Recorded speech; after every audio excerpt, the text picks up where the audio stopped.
Satyavardhan kidnap కేసులో arrest అయిన మాజీ ఎమ్మెల్యే వల్లభనేని వంశీని సిఐడి బృందం నేటి నుంచి విచారించనుంది. నేటి నుంచి వల్లభనేని వంశీని కస్టడీలోకి తీసుకోనుంది సిఐడి. కిడ్నాప్ కేసులో 10 రోజుల పాటు కస్టడీకి సిఐడి కోరగా 3 రోజుల కస్టడీకి అనుమతి ఇచ్చింది కోర్టు. లాయర్ సమక్షంలో విచారణ జరపాలని, ఉదయం సాయంత్రం మెడికల్ టెస్టులు చేయాలని సూచించింది. ఇవాళ వల్లభనేని వంశీని కస్టడీలోకి తీసుకోనున్న సిఐడి ఉదయం 10 గంటల నుంచి సాయంత్రం 5 గంటల వరకు విచారణ జరపనుంది.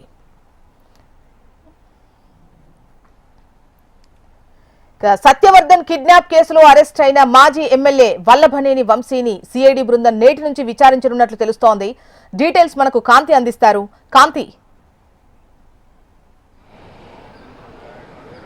యాజోస్న ఈరోజు ఏపీ మాజీ ఎమ్మెల్యే గన్నవరం మాజీ ఎమ్మెల్యే వంశీకి సంబంధించి కస్టడీ పిటిషన్ని ఏదైతే వేశారో సిఐడి పోలీసులకు వేసినటువంటి కస్టడీ పిటిషన్ని కోర్టు అనుమతి ఇచ్చింది. 3 రోజుల పాటు కస్టడీకి ఇవ్వాలి అంటూ సూచించడం జరిగింది. ఏదైతే సత్యవర్ధన్ కిడ్నాప్ కేసులో ఇప్పటికే రిమాండ్ ఖైదీగా ఉన్నటువంటి వల్లభనేని వంశీకి సంబంధించి గన్నవరం టీడీపీ ఆఫీసు పైన దాడి కేసులో ఆయన నిందితుడిగా ఉన్నారు. అయితే సిఐడి కేసు నమోదు చేసినప్పటికీ కూడా హైకోర్టులో ముందస్తు బెయిల్ ఇవ్వడంతో ఆ కేసు అనేది ముందస్తు బెయిల్ పైన వంశీ ఉన్నారు. అయితే ఈ కేసుకి సంబంధించి ఏదైతే సత్యవర్ధన్ కిడ్నాప్ కేసు అయిన తర్వాత ఆయన ఏదైతే సిఐడి హైకోర్టు ఇచ్చినటువంటి దీన్ని సస్పెండ్ చేయడం జరిగింది. ఈ నేపథ్యంలో ఈ కేసుకి సంబంధించినటువంటి వివరాలతోటి అలాగే పీటీ వారెంట్ని కూడా సిఐడి పోలీసులు కోర్టులో దాఖలు చేయడం జరిగింది. కొన్ని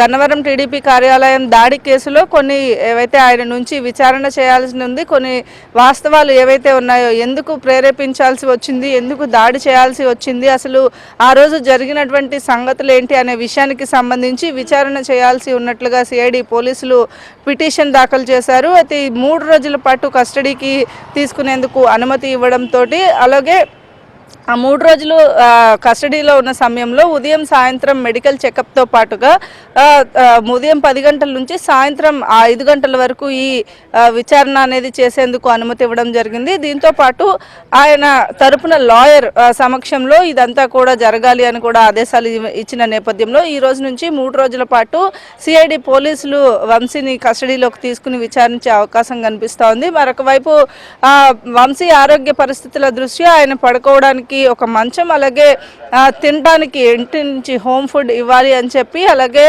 వెస్ట్రన్ టాయిలెట్ కావాలి అని చెప్పి వంశీ తరపున న్యాయవాదులు పిటిషన్ దాఖలు చేశారు. దానికి కూడా కోర్టు అంగీకరించింది. ఆయన ఉన్నటువంటి హెల్త్ కండిషన్స్ని బేస్ చేసుకుని అవన్నీ కూడా ప్రొవైడ్ చేయాలని చెప్పి కోర్టు ఆదేశాలు జారీ చేయడంతో ఈ రోజు నుంచి 3 రోజుల పాటు అటు సిఐడి పోలీసులు కస్టడీలో వంశీని విచారణ చేయబోతున్నారు. ఇక మిగిలిన అంటే బెయిల్కి సంబంధించినటువంటి పిటిషన్లో ఇంకా ఇటు ఏదైతే ప్రాసిక్యూషన్ తరపు నుంచి ఏవైతే న్యాయవాదులు ఇవి సమర్పించాల్సి ఉన్న నేపథ్యంలో దాంతోపాటు రిమాండ్ అనేది 27 తోటి ముగుస్తున్న నేపథ్యంలో మళ్ళీ తిరిగి రిమాండ్ వేసే అవకాశం కూడా కనిపిస్తోంది. జ్యోత్స్న.